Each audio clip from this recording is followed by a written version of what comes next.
So Israel is engaged in a war with Hamas in Gaza right now. They're also engaging with Hezbollah to the north in Lebanon. How do you feel about the current situation of things? So honestly, with Hezbollah, I read that they found some cruise missiles in people's basements in Lebanon. They're doing airstrikes. I saw videos of them doing the airstrikes, and then the secondary explosions from the explosives found in people's houses. So I think it's justified. But then I think that there's also, of course, going to be collateral damage, civilians. So it's it's a really tough topic, It honestly. is tough. We can talk about the civilian casualties.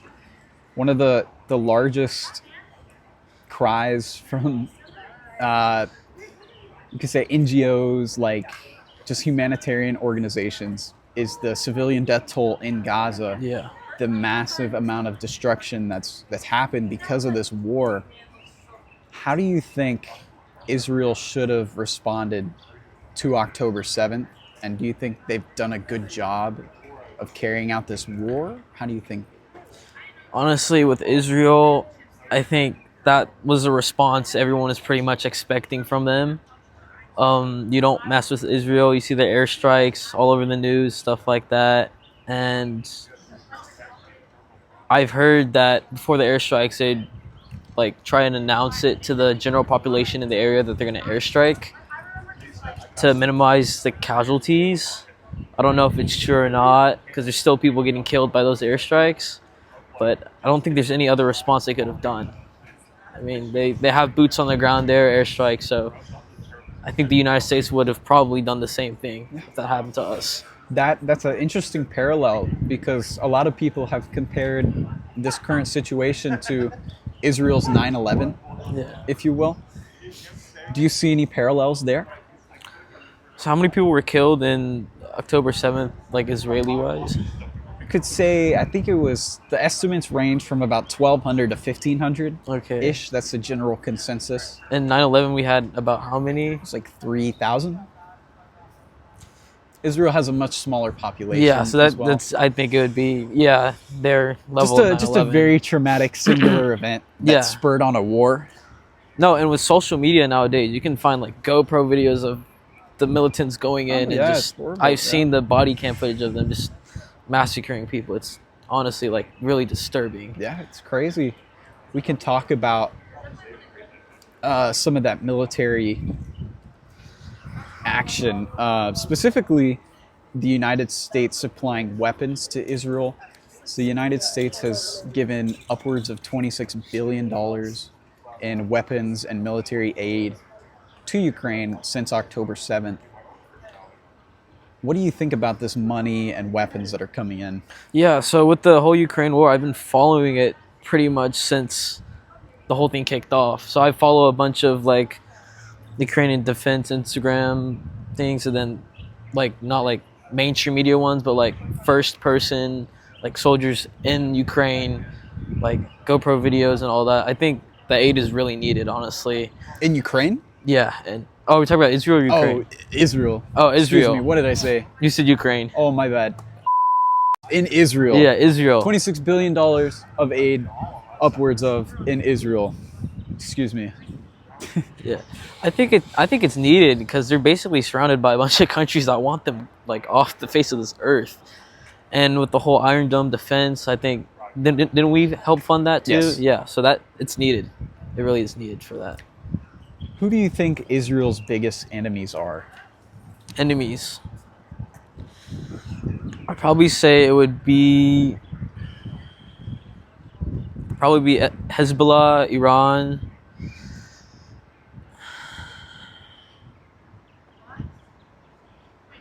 Not Saudi Arabia. Is it Saudi Arabia? The Saudis are actually pretty normalized Yeah, with Israel. I saw a lot of my Palestinian friends don't like Saudi Arabia for some reason. And then I think Egypt too.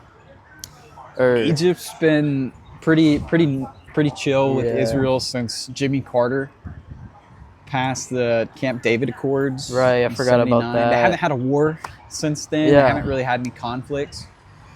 probably just Iran. Just Iran. Yeah, and then its proxies. Iran and its proxies. So, is it more, would you say, Iran and its proxy, well, specifically Iran's proxies that are surrounding Israel instead of the states that are a problem? I'd say it's mostly the proxies, pretty much.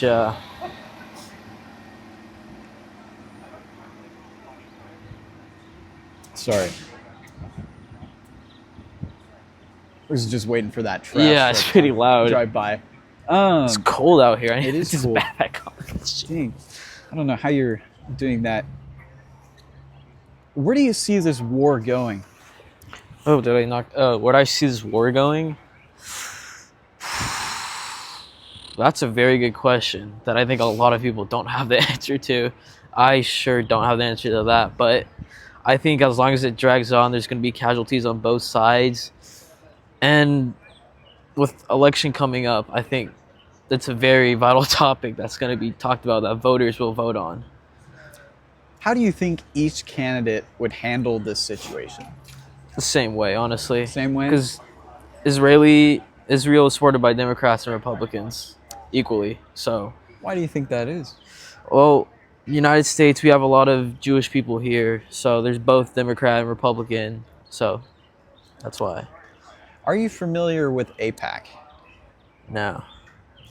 So, along with pharmaceutical companies and the military companies like Raytheon, Lockheed Martin, one of the largest lobbies to the United States government, largest donor to Joe Biden and Republican Speaker of the House, Mike Johnson, is APAC, the Israel lobby, funded by the government of Israel. They pour a ton of money into United States politics. Do you think that has a massive influence, if any influence? Definitely. Yeah. Definitely a massive influence, all that money. 100%. Would you say it's a larger influence than politicians caring about the Jewish vote? I'd say it'd be about 50-50 because we have some interesting people in our politics that would probably do it for the money and the other half that actually care. So it's interesting. Gotcha. How would you like to see this conflict end? Honestly, I just hate seeing all of the death on both sides. Honestly, as long as there's an Israel and a Palestine, I don't think conflict's ever going to end in that area of the world. So it might end, it might not, but I don't see it ending anytime soon.